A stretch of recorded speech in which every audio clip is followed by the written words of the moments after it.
the problem is getting better and better and better. The fake, the ability to fabricate things. A liar's dividend means now no one's sure what's true anymore. So now you believe what your tribe tells you, not what your eyes tell you. Right.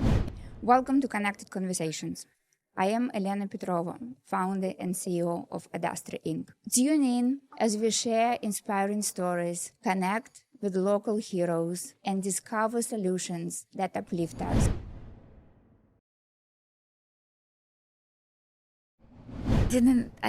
I heard several Parts of it. stories. Yeah, but I never put it together. This is the first time that So I put that them led to the together. Day in the Life books, because I thought, and I was just going to do one book.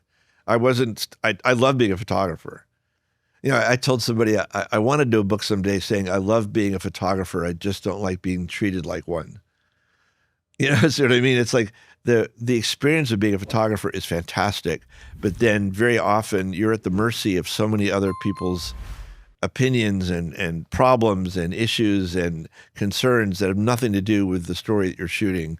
So you're always a cog in the machine. So because the Australia book was so successful, I just wanted to go back to being a photographer. By the end of it, I was a nervous wreck. And as I said, I'd ran up $200,000 in bills I couldn't pay. I finally did pay them off. And in fact, the book was so successful that we sent $1,000 to every single photographer 2 years later.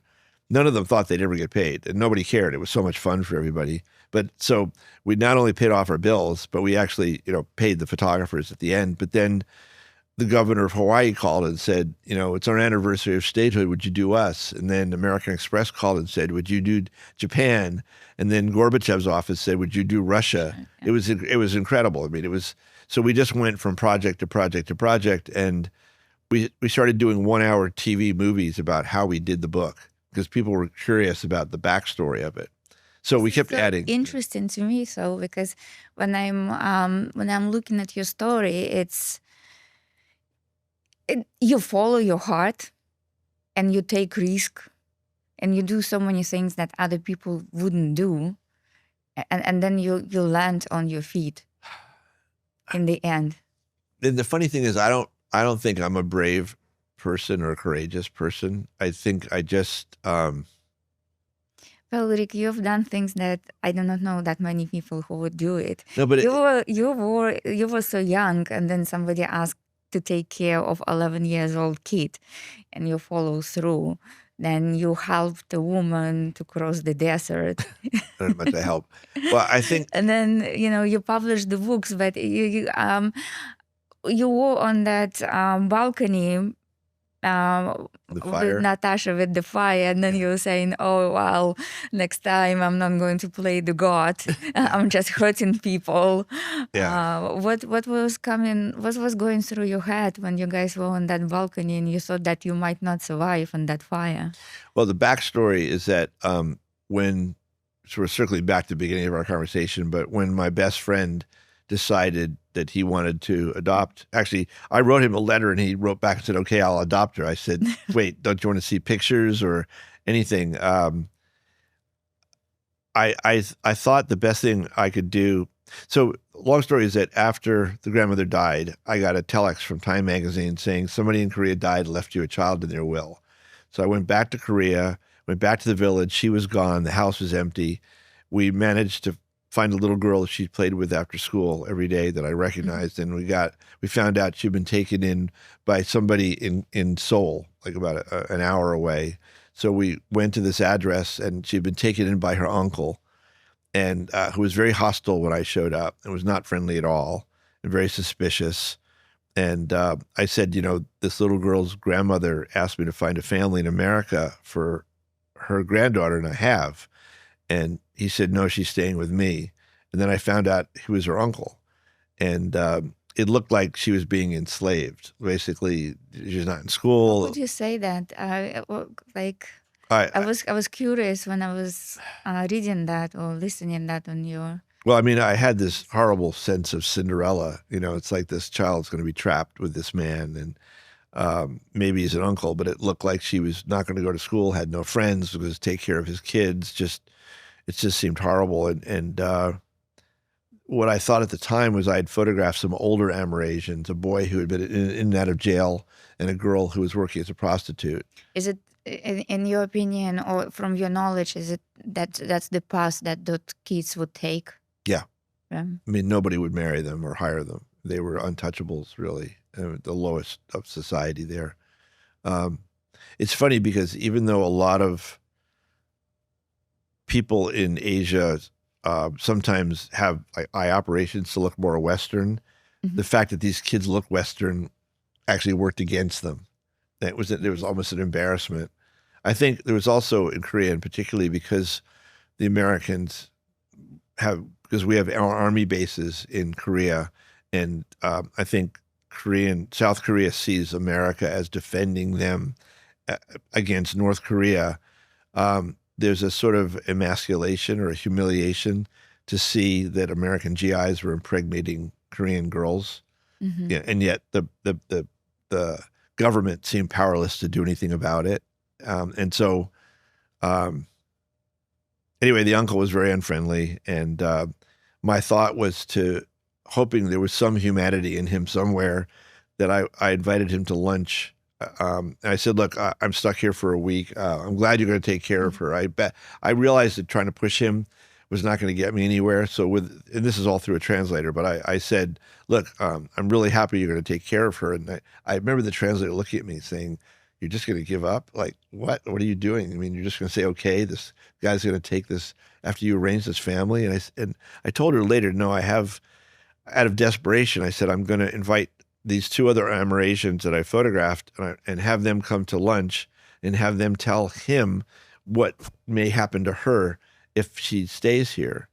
And so I invited the uncle to lunch. We all went to a restaurant.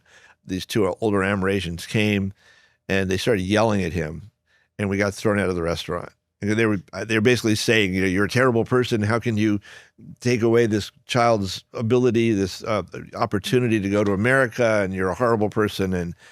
And so we were outside the restaurant, and he starts screaming at me in Korean and just yelling. He's red-faced, and I realized I've screwed this whole thing up. I mean, I made a mess of all of it. Here I am trying to help, and he's angry and screaming at me, and the restaurant's throwing us out. And I said to the translator, what is he saying? And she said, he says, how dare you? How dare you walk into my house? How dare you tell these two people that I'm a terrible person and you're some rich American with your camera around your neck accusing me of enslaving my own niece? You say, like, who the hell are you? And you're going to take her to America? I don't know anything about you or your friends. For all I know, you run a sex ring or something there. It's like, how dare you? And I said to the translator, tell him he's right. And she looked at me again. She goes, what? I said, just tell him he's right. And she talked to him, and he stopped yelling because I think it kind of brought him up short. I said, tell him I'm not from his culture. He's right. I had no right to accuse him of all these things. I said, I don't speak the language. I'm just looking at the situation. I said, I watched how his mother, I realized the grandmother was his mother, right? I realized how his mother had cared for Unsuk / Natasha so much that she wanted to find a home, and but that that you're now willing to do that. I said, but the problem is that your society doesn't accept these children. I said, these two people that came to lunch today, I know they were rude and angry and loud, but what they were saying to you is that when they walk down the street, people throw rocks at them and beat them up and abuse them. And I said, look, all I know is that I'll find my friend here from America. You can decide if you think he would be a good father. He'll bring his son for you to meet. All I know is that your mother asked me to find a home for her in America because your mother thought she would fit in better there. She'd be happier there. And I said, look, there's an American Marino priest who I've been photographing who has all these children that he's trying to find families for in America. Maybe if you and Unsuk, Natasha, and the translator go to the orphanage and meet him, he can tell you how your government or my government makes sure that children are safe in the adoption process. And so we did that. We went down to the orphanage. Father Keane, this wonderful Marino priest, explained to the uncle about the vetting process, the interviews that they do with the prospective parents and all of that. So I flew my friend Gene over from Atlanta. He brought his son, Tim, and we stayed in my hotel the first night. I got a room for them next door. And then the next night we went down to the orphanage, and she got to introduce her new father and brother, hopefully, to all the other children. And the third night we went back to Seoul, and I asked the guy at the front desk if that room next to me was empty, and he said, "No, the hotel's really full tonight. There's an empty room on the 5th floor. Maybe you put your children on the 5th floor, and you two adults can stay upstairs." And my friend said, "I don't like." Gene said, "I don't like the idea of the kids being on a different floor." And his son said, "Dad, I have a sleeping bag. I'll sleep on the floor." And I had a sleeping bag, so Tim and I got on the floor, and she got one bed. And remember, she doesn't speak any English, and we don't speak Korean. And Gene got the other bed, and the kids passed out. We'd had a really busy day, and Gene and I were both talking. We're talking in the dark. I'm laying on the floor. He's in the bed, and we're talking about what great guys we are, and how Barbara Walters is going to do a story about us, and we were kind of pumping our chests and thinking we're such great guys. They were rescuing Natasha, blah blah blah, and then we fall asleep, and the hotel rooms in Korea, they always seem to overheat the hotel during the day, so I always left my window open a crack. And then at like 1 a.m, they would always turn the heat off. And I'd been in this room, myself for like 3 weeks during this whole process before Gene and Tim came over. So every night at 1 o'clock, my room would drop to like, 20 below zero, and I'd get up freezing in my underpants and close the window. And so I got up at 1 a.m, and I started to close the window. I closed the window, and I got back in the sleeping bag, and I'm hearing voices shouting outside. And I'm thinking, the bars must have gotten out or something, people shouting. And then I'm laying in my sleeping bag, and I'm thinking, that's not anger, that's terror. I mean, I don't speak Korean, but when you hear terror, it translates. So I get up and I look out the window, and there's flames coming out the side of our hotel, and the hotel's on fire. So I rush over to wake up Gene, and I said, "Gene, don't freak out. I think the hotel's on fire." And he goes, "What?" And I said, "Gene, I think the hotel's on fire." And he, "What?" Well, I remember he got up and ran to the window, and there's, we're on the 11th floor. And I remember we tried to get, his son had LL Bean bootlaces, and they were trying to lace up his son's boots. And we're trying to, the kids, you know what children are like when they've been asleep for an hour? It's like they took 5 Valiums, their heads all over the place. We can't explain to her what's going on. We're trying to get her up. And the kids are both kind of like whacked, but his son still has jet lag. And I remember the first thing I thought was, I have 150 rolls of film that I've shot of her that hasn't been developed because you couldn't develop Kodachrome in Seoul. And I'm trying to grab my film, and Gene's saying, "Leave the fucking film. Like, we have to get out of here." I'm not leaving. I forgot about my traveler's checks. I forgot about my passport, my wallet. All I could think of was the film. And we run to the door, and we open it, and Gene goes first. And it's like walking into a blast furnace. There's smoke, there's people screaming, there's glass breaking, there's like hysteria, and there's smoke pouring into our room. And Gene starts coughing, and he turns around, he pushes us back in the room. He says, "We're not going to make it. We're not going to make it." And the door slams, and the room's now full of smoke. And his son has asthma, and his son keels over on the floor. And I remember Gene holding onto his son, and she was in the end of the bed screaming, and I put my arm around her, and she pulled away. And I remember feeling terror. I'm scared to death, and I'm also feeling so guilty. I feel like I've been playing God with all these people's lives, and now we're all going to die. I'm going to die, but I've just killed him and his son and this little girl, and it's all my fault for thinking I was so cool. And I remember thinking, "God, if you get me out of this, I swear I'll do something different." And I remember Gene said, and the smoke is still pouring in the room, under the doors, through the vents. And Gene says, "Do you have gaffer's tape?" No. First he runs to the bathroom, and he soaks towels so we can breathe through the towels. And then he says, "Do you have gaffer's tape?" Which is metal tape. And I thought he's going crazy. We're going to do a photo shoot in the middle of this. He said, "Rick, we got to stop the smoke. All we can do is stop the smoke." So we put blankets at the bottom of the door. We took room service menus and taped up the vents so the smoke was coming through the vents. And we lifted the kids up and put them on the windowsill and opened the window to try to get some air. And right out the window across from us was the scaffolding of a new building going up. And on the scaffolding were all these photographers waiting for people to jump. And we watched people below us as the fire came up, jumping out of the windows and dying. Oh my God. What did you learn from this? Don't stay on the 11th floor of a hotel. In Korea, I mean,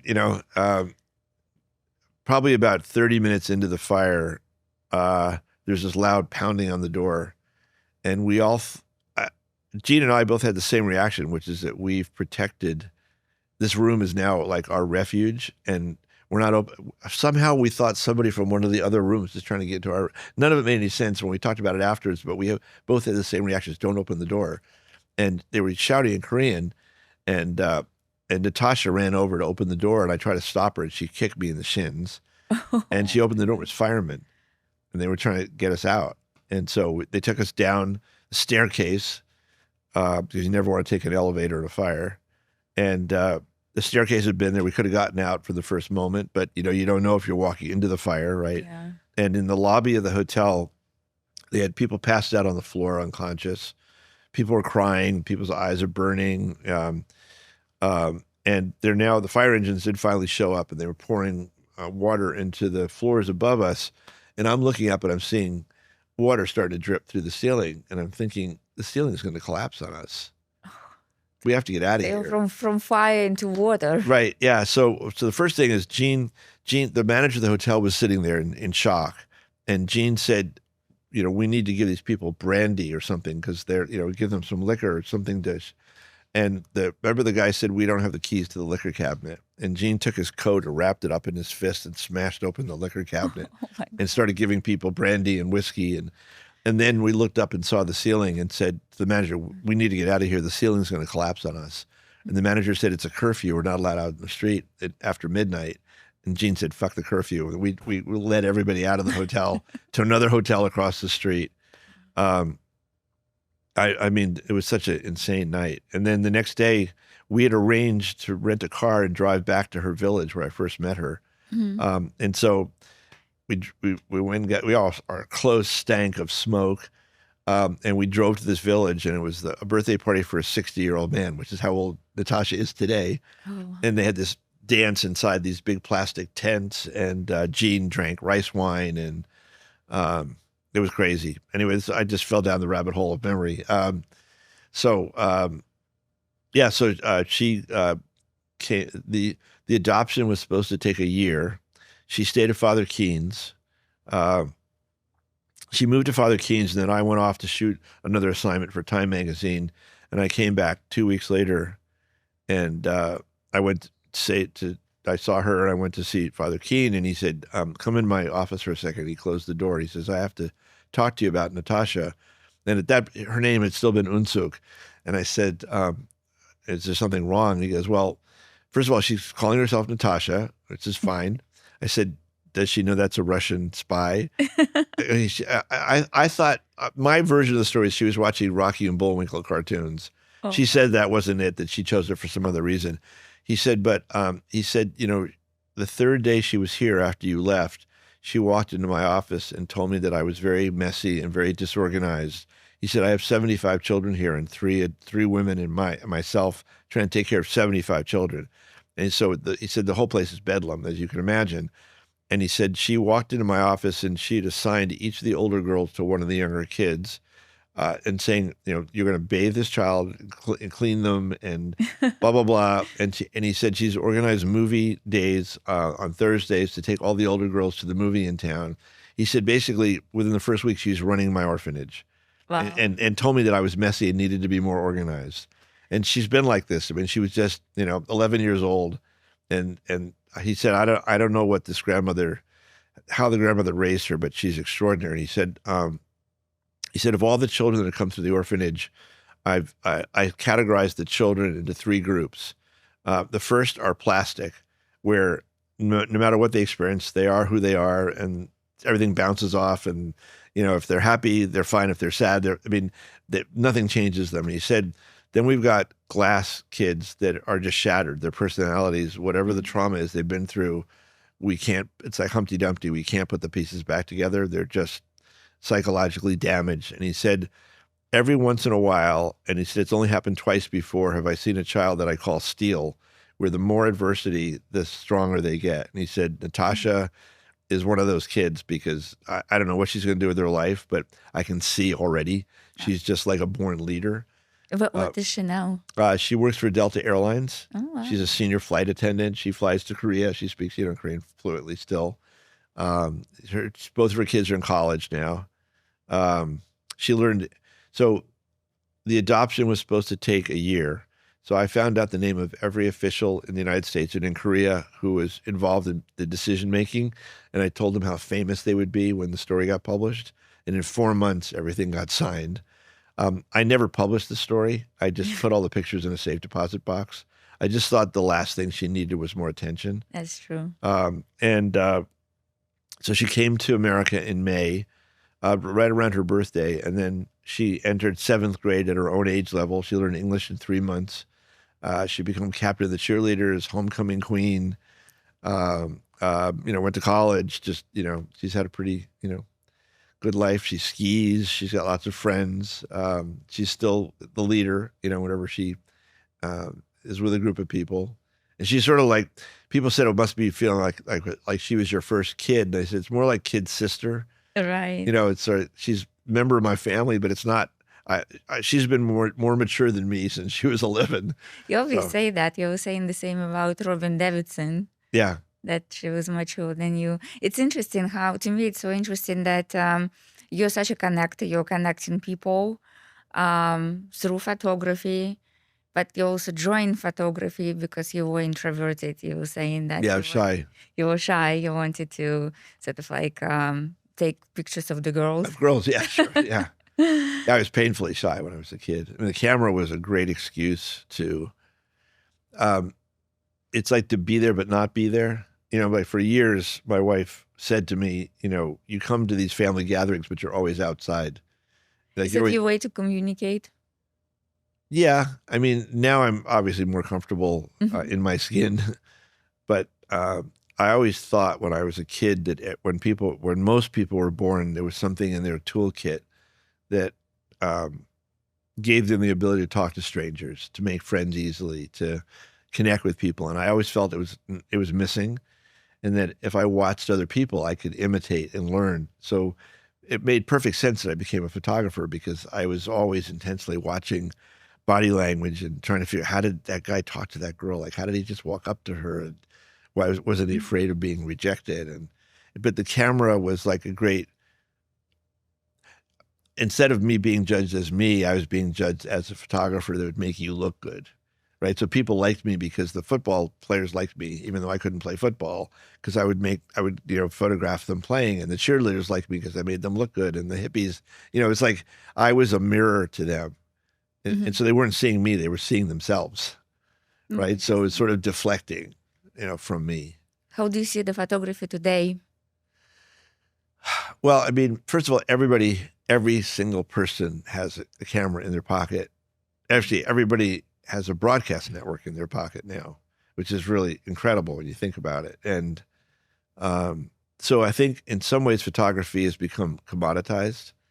I don't think people value photography or appreciate it as much because everybody does it, right? It's not like there's only a few hundred men. And when I was doing it, there were probably 300 or 400 men and women in the world that were at that, that level of being photojournalists. Now, isn't that so sad? Because today photography is needed more than ever.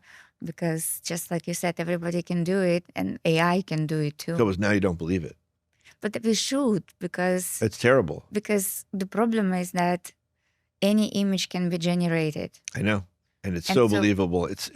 How can you say what is real, what is not? I know. That's the reason why we need photographers more, so we can. Well, the truth is now. The truth, because we need the truth, right? Right. Yeah. So what is your take on this? I think it's very disturbing. And how can we change it?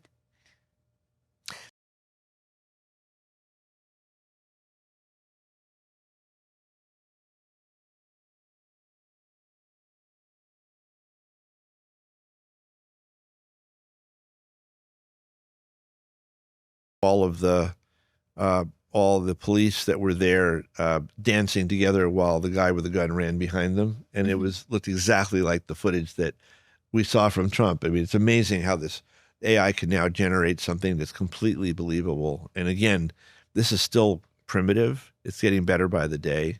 My wife said, she used to love these videos of animals doing cute things, and now her first thought is that AI, like, did that really happen or not? And there's a really interesting expression that I learned about recently called the liar's dividend. The liar's dividend is that now, because of this technology, anybody can claim, anytime you get caught on video doing something, you just say, oh, that was AI, I didn't say that. Because it can generate your voice, it can generate video. So, Trump's, that whole thing about, grabbing them by the pussy, in the first thing, now he would say that was faked. He would never own up to it, right? Back then, we believed it, not that it seemed to have any impact on the election, but now it's a get out of jail card for all these people. So no matter what you say in any context, any secret recordings, blah, blah, blah, they'll just deny it. They'll just say,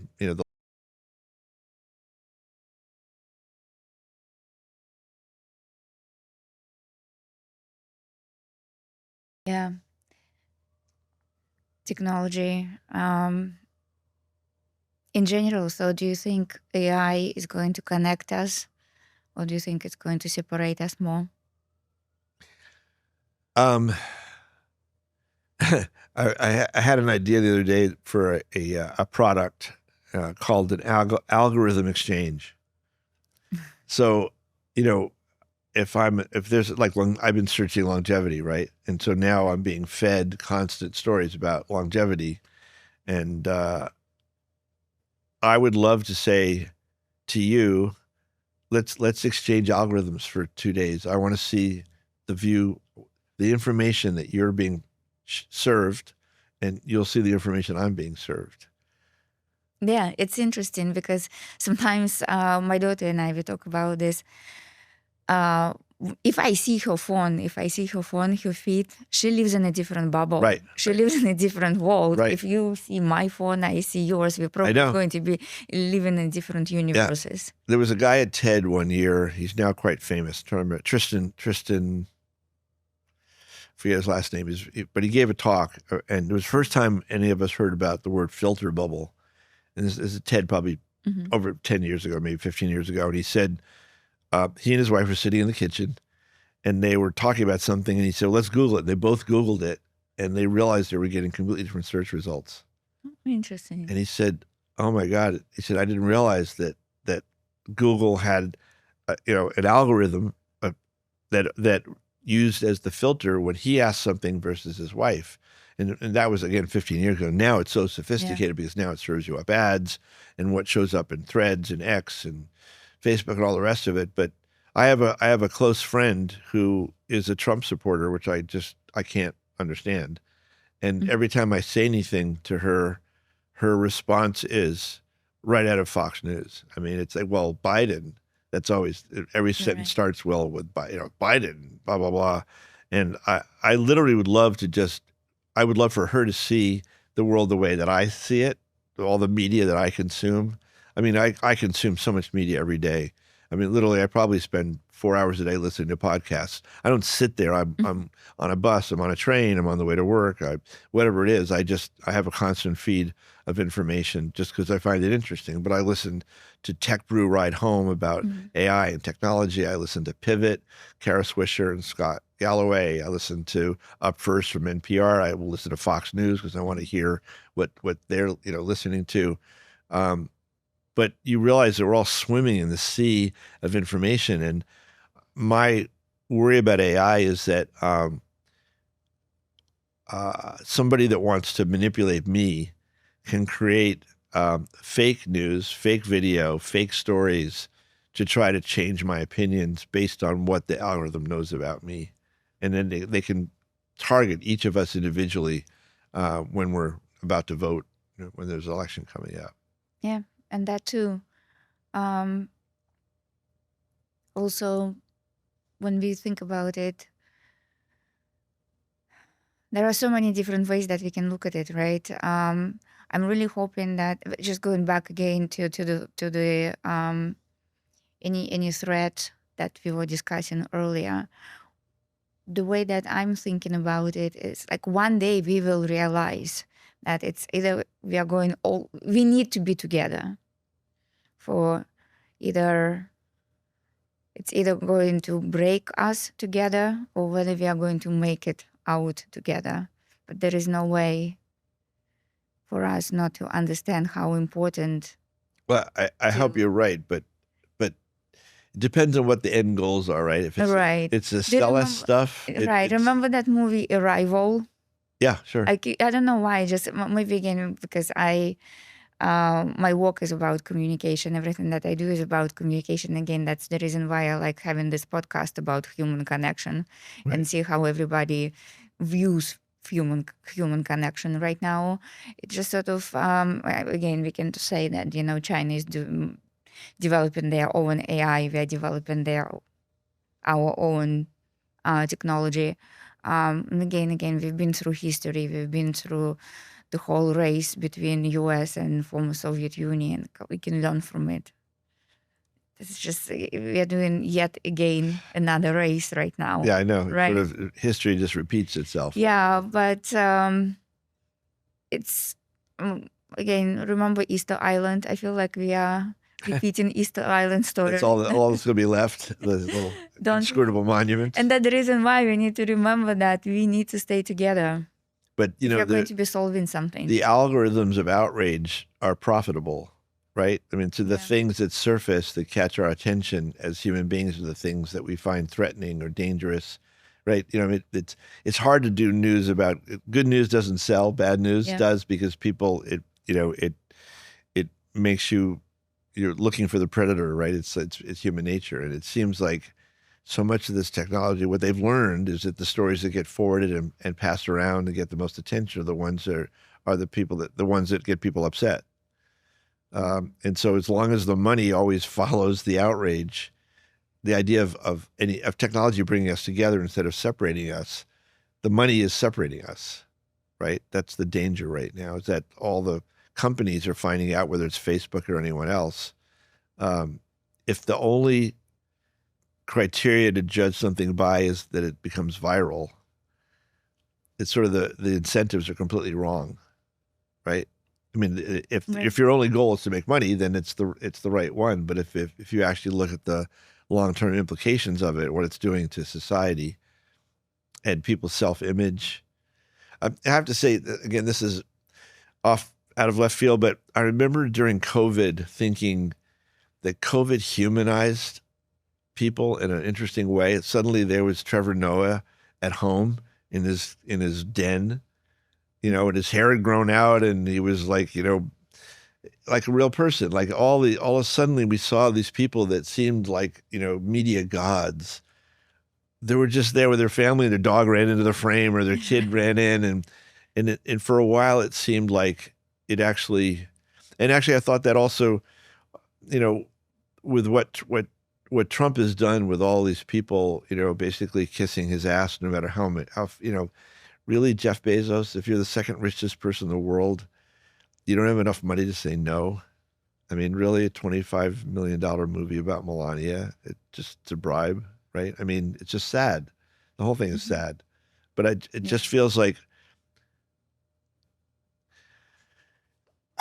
there seemed to, they always say that World War II was started by the assassination of Archduke Ferdinand, which seemed to be a minor event at the time, and that it sort of rippled through, leading to World War II, or at least it seemed to be the inciting event. You always wonder whether it's COVID or it's this boat now with this cruise ship where people are 50% mortality rate. Like, you wonder which of the things that we're going to see, which of these, whether it's AI or disease or something, as you talked about Arrival, I mean, what happens when we actually do get contacted by another civilization from another planet? Does all of Earth come together? And that's my point. We should be not, whether it's going to be contact, whether we realize that we are building AI, and if AI decides to act against us. Right? Who knows? Because we already know that the agents are communicating. We need to have that connection. Yeah, there was it called Open Claw, where the agents are starting to speak to each other in their own language that we don't even know what they're saying or what they're doing. And I think Google said something like 70% of their code's now being written by AIs. So it's basically the AIs are now creating the next version of AI. Yeah, and there were quite a few discussions in this conference this week, right? That humanity has not seen the code that has been created right now. Right. And so one of the things that we are facing right now, how we are going to be doing the evaluation or quality control of the code that is being written right now, because this is the first time. Right. We have never seen this type of. I know.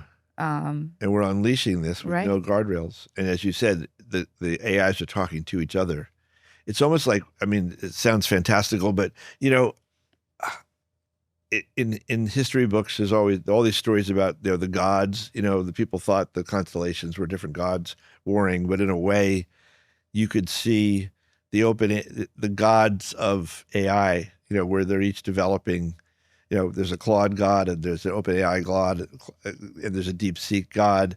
We're literally developing these a new form, a new kind of species of extra human, not right that. Or not human at all, but it's a new form of intelligence. It also makes you wonder if maybe this is inevitable. Maybe the reason we're not seeing spaceships coming from other planets is because maybe this is just the law of evolution. I mean, think how little time human civilization's been on Earth. Like they always say a 24-hour clock, or we're like 10 seconds to midnight or something. If you actually mapped out how long life has been on Earth. So maybe this is what happens on every place in the galaxy where we evolve into something which isn't biological. It becomes silicon-based life and intelligence, and we're just a stepping stone. That's quite possible, and if anything that is going to happen to us, it's going to be our own. Like, we are going to be the reason. The way that I look at it. Well, your daughter's 19, so I mean, I'm not so much worried about my world. I'm worried about my kids' world, right? And the world they're going to inherit. Hearing that by 2030, they're saying by next year, like half of entry-level jobs may be eliminated. My father-in-law was a very famous photographer, Elliot Erwitt, and he died 2 years ago. And about 2 years before that, so 4 years ago, a publisher wanted to reprint one of his books. And so Elliot said to me, would you look at this contract? They're offering me $1,000, and I don't want to spend $1,000 on a lawyer. And then I end up with nothing. Like, why bother? He said, I'm not a lawyer, obviously, but I've read enough contracts so I can look for the things that seem to be problems. But I just started playing with Claude, which I'd heard was better than OpenAI because you could upload larger documents at the time. So I uploaded this contract, and I said to Claude, you are a lawyer who specializes in protecting artists from being taken advantage of by publishers. Please analyze this contract.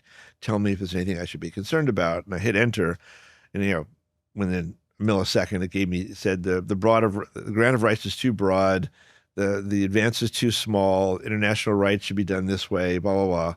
So I showed it to a friend of mine who's one of the top lawyers in the photography world. I said, she's a friend of mine. I said, I'm not going to pay you. This is actually for your own benefit. I want to show you what AI did. So I sent it to her, and she called me an hour later, and she said, okay, first of all, it didn't miss a thing. She said it got everything perfectly. I would have agreed with it. I would have given you the same feedback. She said, but I would have had a junior associate spend 2 hours reading it, analyzing it. I would have spent an hour. I would have used your $1,000 advance. And she said, I'm not threatened. She said, I run a big firm. I have lots of clients. She said, but when you sent this to me and I looked through it, I started thinking, why would I hire junior associates anymore if Claude can do this for me in a millisecond? And the problem was, she said, I was a junior associate at one point. Like, I worked my way up the chain. So if I don't need to hire people at the entry level, how are they ever going to become me? And she said, so I could see in 5 years not having 2 junior associates instead of 20. Yeah. And every industry is looking at this now, saying all the grunge work, all the boring stuff, all the data entry and It's all going to. it's all going to disappear. But then you're knocking the foundation out under all these industries so that nobody, as you said, nobody can read the code, right? So how do you become a lawyer if you didn't start as a junior lawyer? Yeah. And that's one of the big concerns of so many industries now. And of course, they said this is one of the worst years for kids getting out of college. And coding used to be one of the ones. Now it's plumbing and electrician and all the things that AI can't do. It's mechanical engineering that's We are becoming pretty much rewiring civilization, right? We are going to be looking at education differently. Education will not going to survive the way that it is right now. rote learning. Rote memorization. Right. I was terrible at math. Horrible. I can't believe I ever took algebra or calculus or any of those things. And I don't need to. I never needed to use any of it. But It's like the university, the way that it is, it's $250,000 for what? yeah. I think that with the next generation, the kids will not need to go to. And the college certificate universities. doesn't prove to anybody that you're good at anything. Right. It may just prove that you're good at sitting in a chair and drafting essays. I know it used to be that you had to have a college, degree for a lot of things, but people are realizing a smart person is a smart person. Yeah. In a way, what you want to teach people is how do you learn in a world where things are constantly changing, right? And you started this conversation with uncertainty. With what? You started this conversation Yeah. that you are who you are because you love uncertainty. Yeah, exactly. You said that you absolutely do not like to know how things are going to Yeah. end. Yeah. But you know what the interesting thing is that today there are a lot of people who cannot tolerate uncertainty. Mm-hmm. Like the level of uncertainty is so high that a lot of us have this major anxiety not knowing what's going to happen. Yeah. But to your point, the only way to survive and be successful is to be able to adapt. Yeah. That's the biggest problem is you have a lot of, and also everybody becomes less adaptable as they get older because you have habits and patterns and things where when you don't know how to do anything, it's all, the world's your oyster, right? Anything can happen. But I think as time goes on, you tend to do things the same way. So it's almost like, I don't know what you're saying. I know a lot of young people. I have a lot of young people who are anxious. The guest that I was interviewing yesterday, he created the whole platform. And the whole platform is for young people, freshmen in college. What's it called again? Yik Yak. Yik Yak. Oh yeah, of course. Yeah. So so the whole Yik Yak, premise is to be anonymous in college. And I was asking him yesterday about why anonymous. And then I was talking to students in different colleges across US in my preparation for the interview. Yeah. And then I was talking to the older generation, and there is this big disconnect, right? Mm-hmm. Through different generations, including mine. And again, when I was talking to the younger generation, they're saying that they want to be anonymous, not because they want to bully each other, because some they want to be targeted. No, the way that they're saying is it's easier for them to find friends or friends groups. And that is not coming from if they're anonymous? Yes. How do you find friends if you're anonymous? The way that it was explained to me again by the younger generation, by Gen Z and Generation Alpha. Yeah. The way that they're explaining it is they're saying that when they leave home, when they come on college premises, very often they feel lost and they feel lonely and they do not know how to find friends. So posting things that they want to find a group and they want to find someone. Interest. So it's easier to just say those type of things rather than to say who you are and I'm looking for someone. So, and then when they find the group that they belong, they can already be open about it. Right.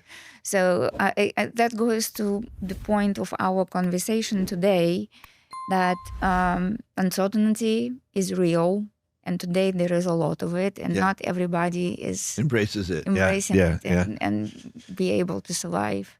Yeah. I'm not saying that I like the uncertainty, but I hate it. The opposite of it was suffocating. You made life out of it. Yeah. You made life out of it. That is a great experience. Yeah. So if you are to give words of wisdom to somebody who is learning how to deal with uncertainty in any generation and in business, what would you say? Well, I mean, this is sort of, again, the glass half full, half empty. I mean, uncertainty could also mean anything could happen. So you're open to possibility. Yes. And if your attitude is that the world sucks, then you're open to the world sucking and getting worse. I mean, it's funny. I have a relative who, actually several relatives who, they assume that they're going to get screwed by the world. And so they almost are constantly looking for examples to back up their preconceived, like it's a weird thing, but it's almost like they like when things go wrong because it backs up their preconceived idea of the world. See, I told you, I knew this was going to happen. I mean, that's the feeling that you get when you talk to them. And then I have the opposite. I always think things are going to work out. I mean, not a naive way. I mean, I'm aware of all things that go wrong, but it seems like the uncertainty can either be your friend or your enemy. That's not a very good answer. But the trouble is, if you're already wired to dread uncertainty, it's really hard to flip that around. I mean, stay positive. Huh? Like, in a way, stay positive and positive things will come. Yeah, but that sounds very Pollyannish. It's like, rabbit's foot stuff. I guess it seems like there were so many unknowns all the time that I want to see how this movie ends. You know what I mean? And I'm so curious. I mean, so you're all about the journey. Yeah, right. I mean, I like the fact that uncertainty means there's all kinds of doors that are open to you all the time. And certainty seems to me like, the door is there, but that's the only door. That's, again, I don't know if that's a good analogy or not. I think that I can't wait to see what's going to happen next. It's that sort of optimism for the future, even though right now it's a little hard to be optimistic about a lot of things. But yeah, I just think that in the world we live in right now, there's so much uncertainty and so much unknown, but there's also so much potential. True. I mean, we're so lucky to live right now. We live in the history. I keep saying that we live in the history, and I mean, and I am also optimistic about technology. Definitely, there are so many opportunities. I mean, think about all the medicine. And I know exactly, right? Going back to your conversation about longevity, or seat belts, or cars that know that there's a car on your left that you can't see in the mirror. I mean, there's so many things we just totally take for granted now that are we live in an age of magic. And the other thing that I'm very conscious of is the world more dangerous now, or are we just being told about the dangers more now? In other words, like, so much of, again, because the algorithm knows we pay attention to the negative and the dangers, that it keeps serving that up to us over and over again. And yet I'm told that the murder rate is way down now from what it's been historically, and that longevity is way up, and that standard of living is way up. Not for everybody, and I know that people are feeling impoverished right now, and the gas is at all-time high, but the rate of childhood, hunger in America, I mean, there's all these statistics. If you look at objectively, the world's so much better off now than it was historically, and yet most of us feel like the world's completely terrible and falling apart because, we're being told that night and day. Every politician is being telling us how bad the world is and only they can fix it, right? So, I love that. This is like a good vibe to bring the conversation to Yeah, positive. I think we're so lucky Yeah. now, and I think we have to remember that. And that's true. part of what we're trying to do with the Good Fight book also, is to remind people how bad things were. I mean, think about how many people, do you know what most human beings died of historically? No. Tooth infections. Oh, That's no. killed more people than any disease in history, apparently. And, we take, antibiotics and penicillin, and, you go to the doctor now and they do 3D imaging of your teeth. And I mean, there's so many things that we I don't know. benefit Did you from see in Japan they found a way how to regrow your teeth? to regrow your teeth. Yeah. Wow. No. That's a new technology that Japanese came up with. Oh, but So like we do not need to do implants anymore. wow. So now you can, like, I don't want to ramble here, but they found a way how they can Wow. inject something to regrow your teeth. Again, I don't take me for my word, but you can research it. Yeah. That's again going back to what we have. But also just like the average lifespan now. People middle age used to be 35, right? Right. I mean, you were dead by 50. True. And now people are living to 70 or 80 or whatever. Well, they're saying that we are going to start living until 150. Oh, only if you still look 28, feel 28. But when you what is your, how old, everybody has like a mental age that they identify with. What is your mental age? What 27. How old? 27. Yeah, I'm 28. Yeah, I was saying, I don't know why a lot of people have this like 26, 27, 28. I was talking to a lot of my friends. I was saying, I remember that birthday. Yeah. And then it just stopped. It's just funny, yeah. And they also say that I think memory before puberty tends to be almost, I mean, most people don't remember very much before puberty. And not that puberty was the inciting event, but something about the brain development, that the memories, like you start remembering things more clearly after that age. Probably hormones. Yeah, probably hormones, yeah. Probably hormones. Yeah. So, well, Riggs, thank you so much. I was going to say,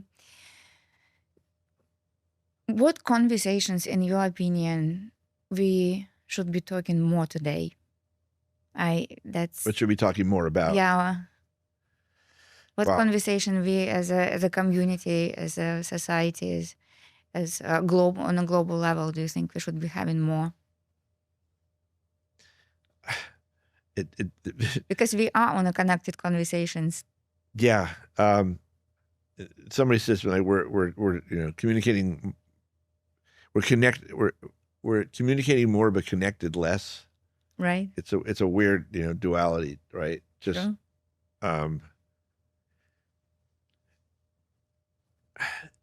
One of the things that has bothered me the most about what's happened here in the United States over the last year is the circling back to dehumanizing like the other, which throughout history has been, it's like, calling people vermin or less than human, or most people want to live happy lives. They want their children to be better, have a better opportunity than they do. They want to be healthy. They're looking for, a sense of worth and satisfaction and making a difference in the world. I think that's universal. And I think that the people that are trying to divide us are doing it because it benefits them personally. I think we have to be really careful about the leaders that we choose and what the motivations are. And we're seeing this all over the world. I mean, despots are despots, right? And it's like Despot 101. They all took, despots for dummies, in this case, literally. And I think there's an arrogance now of a class of billionaires who think that elections are just basically a way to manipulate people. And now the tools to manipulate them are there. So I think teaching people to be skeptical. I'm bouncing all over the place here, but I'm amazed that in high school that there isn't a financial literacy class. How to use a credit card? What are the games that companies play to try to get you to part with your money? Yeah. I mean, my parents taught me you pay off your credit card in full every month, or else you're a sucker. Like you never, ever, ever pay the minimum, ever, because then you're spending money you don't have. I mean, that was like, you were asking me before about, my concern for I mean, so much I think of who we are comes from our parents. It's the water we drank, right? It's the world we grew up in. When my dad died, none of my brother and sister and I didn't know what the other ones were going to say at the funeral. We didn't coordinate it. We just, stood up and talked. And my sister said something so interesting, which is that she said, we were never a religious family. My parents were Jewish, but, I didn't get bar mitzvah. I thought religion was silly and stupid. But it seemed like our parents took the best part of every religion. It sounds really corny, but caring for other people, and right now, my kids and I do this all the time, and are like, you see a lady walking down the street with garbage, with groceries bags, and you always walk over and say, "Can I help you?" It's like you try to do something. I found someone's driver's license on a subway 2 weeks ago, and I took it to my office, and I went online, looked on LinkedIn, looked on Facebook, found the person. They were here on vacation. They dropped their, and but the kids get a kick out of it. It's like doing your good Boy Scout deed or Girl Scout deed every day if you can. And I said, it's selfish. You feel great when you do it.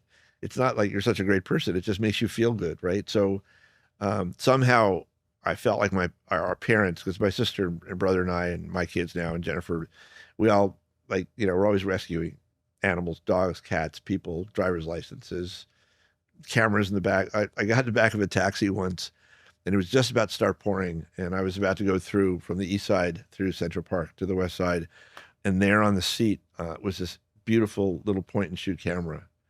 And my first thought was, cool, free camera. Mm-hmm. And then I turned it on and started looking at the pictures, and it was a Hispanic-looking woman with her 2 sons in the pictures. They looked like they'd just been at Disneyland. And the driver was a Sikh. And I said, can I ask you a question? Who was in the cab before me? He said, why? I said, she looks like they left their camera. He said, oh my God. I said, do you know where you left? Where I dropped her off? He said, yeah, I brought her in from Newark Airport. I took her to the FAO Schwartz, the toy store on Fifth Avenue. And we were just about to go into the park. I said, well, go down Fifth Avenue. Let's try to find her. He said, don't you have to be somewhere? And then the sky opened up and it was just pouring. I said, no, we'll have an adventure. Let's see if we can find, it'll be fun. We'll try to find this woman. And he said, oh, this is really fun. He said, so I said, wait, when we get, it's, the Apple Store on Fifth Avenue. I said, where are you going to park the taxi? And he said, Allah will provide. I mean, and I think he was a Sikh. Maybe he was, I don't know what it was. He had a, so we get to the Apple Store, and there's a spot right in front of the Apple Store. And he pulls in, and he said, here, you come sit in the front seat. I'll go into the store and try to find her. So he leaves me his cab, his driver's license, his keys, his wallet, and his phone. And I'm sitting in the front seat, and he left the light on, and it's pouring. So people keep trying to get in my cab. And I keep saying, no. And I don't know how to turn the light off on the cab. So 20 minutes later, he comes back and says, I can't find her. He said, you can give it a try. You can see what she looks like. He said, I'm going off my shift. I have to take the taxi in. So I go into FAO Schwartz. They were closing. They were going out of business. And I'm thinking, if I go up the escalator, she could be coming down the escalator in the back. Like the stores, there's so many people there because they're selling everything at a discount. They're trying to close the store. So I was trying to think, if I was an 11-year-old boy and I went to FAO Schwartz for the first time, where would I ask my mother to take me? And I thought, remember the movie Big, where Tom Hanks dances on the piano? Yeah. I said, that's where I would go. So I went up to the 3rd floor. Really? And I looked around, didn't see them anywhere. I went, God, and she's probably going out the front door. And then I turn around, and there she is. I see her, and I see her kids. And so I walk over to one of the kids. I said, excuse me, I think your mother lost this camera. I kept thinking I thought they were going to thank me and be grateful, but obviously mother said, don't talk to strangers, right? And they didn't know they'd lost the camera. And suddenly there's this guy with their camera, right? And the reaction was, it was like they backed away from me like I was a robber. The mother grabbed the camera from me. I said, no, you left us in the back of a taxi. And none of this made any sense. Like, this is probably 2 hours later. And it was so funny because instead of being thanked, I had this look like she was going to call the police. But anyway, she had the camera, but I told my kids, they were falling over laughing. Oh my God. Dad, you almost got arrested for returning her camera. But the odds of me finding her it was so much anyway. So my kids do that now everywhere. So they just we all tell stories at night of what if there's something we were able to do to, connect somebody or reunite somebody or help somebody or whatever. So That is indeed really incredible story of connection. that's funny. Anyway, I didn't answer your question, but You did. You did. That is definitely something. And you know how they say, pay it forward. yeah, exactly. Pay it Right. forward story. Yeah. Well, thank you so much, Rick. Yeah. That's if we we started this podcast, to be honest with you, with a similar story, and we talked about how we want to connect communities and people that come from the communities and give. We wanted to bring something positive because, as you started this conversation, saying that the news sell if there is something negative there Yeah. that separates the communities, and we said that we want to start the podcast with the different communities around the globe and bring stories that you just shared with us. Yeah. Well, and I didn't even ask you about it. It just dropped. So thank you very much. Of course. Thank you It for was having such me a on pleasure your having podcast. you. Thank you. All right. Take care.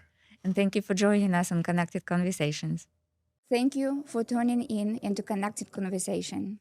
As we continue on our first year, we are incredibly inspired by the potential of positive change within our communities. We invite you to be a part of our conversation, and we invite you to be a part of our journey. Please subscribe to our podcast to stay updated on our latest episodes. Your support is incredibly invaluable. It will help us to grow our community. We also encourage you to share your thoughts in the comments of each episode. Your feedback will help us to create even more meaningful conversations. We can inspire the change and connect with each other one conversation at a time.